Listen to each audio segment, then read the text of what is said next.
राजस्थान की बीजेपी की जो चुनावी संरचना है, जो बीजेपी का चुनावी चक्रव्यूह है, वो कितना सफल होगा, वो टिका है कि बीजेपी में जो कलह मचा है, राजस्थान की बीजेपी में इस समय जो भूचाल मचा है, वो कब तक थमता है, बीजेपी के बड़े नेता कितना डैमेज कंट्रोल कर पाते हैं।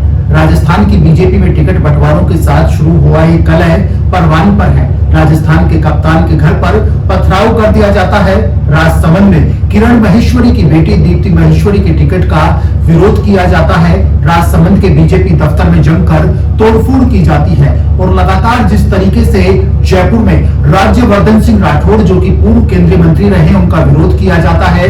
राजपाल सिंह समर्थक अब तक लगातार उनका विरोध कर रहे हैं। बानसूर विधानसभा सीट की बात करें तो देवी सिंह भाटी का लगातार जो वहां पर है, देवी सिंह शेखावत, उनका विरोध हो रहा है। जो वहां से महेंद्र सिंह यादव है, लगातार उनके समर्थक उनका विरोध कर रहे हैं और महेंद्र सिंह समर्थक बाबा रामदेव के खास माने जाते हैं। पूरी तरह से आश्वस्त था कि इस बार बानसूर की विधानसभा सीट से उनको टिकट मिलेगा, लेकिन जब लिस्ट में नाम नहीं आया तो महेंद्र सिंह के समर्थकों का, महेंद्र सिंह यादव के समर्थकों का गुस्सा पूरी तरीके से फूट गया। नतीजे क्या होंगे, कलह के नतीजे क्या होते हैं, ये सबके सामने है। किसी को कोई इसमें किसी भी प्रकार का कोई वो नहीं है। साफ संदेश है कि बीजेपी अपने कलह को नहीं रोक पाई, तो जब राजस्थान में 25 नवंबर को मतदान होगा, उसके बाद जब मतगणना होगी तो कलह के नतीजे क्या होंगे?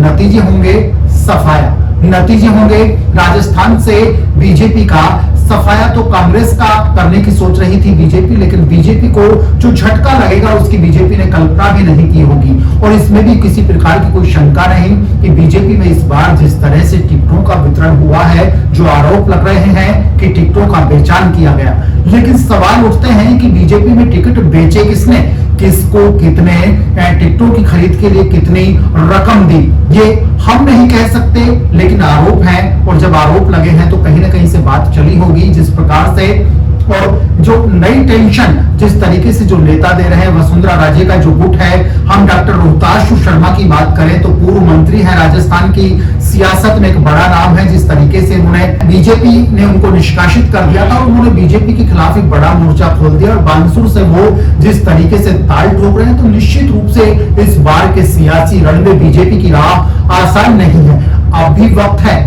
वक्त है बीजेपी को डैमेज कंट्रोल करने का, अपने बागियों को मनाने का, रूठे हुए नेताओं को मनाने का, ताकि सियासी रण में फतेह हासिल की जा सके। और जिस तरीके से कांग्रेस जिस ठोस व्यूह रचना के साथ इस चुनावी समर में उतरी है, गारंटियां दे रही है, ये बात अलग है कि राजस्थान की जनता को कांग्रेस की गारंटी रास आएगी या नहीं आएगी, लेकिन मुख्यमंत्री अशोक गहलोत ने पिटारा खोल दिया है। ये गारंटियां, ये पिटारा कहीं बीजेपी के लिए एक ऐसा सिरदर्द ना बन जाए कि बीजेपी से ना निकलते बने ना उगलते बने। फिलहाल के लिए इतना ही।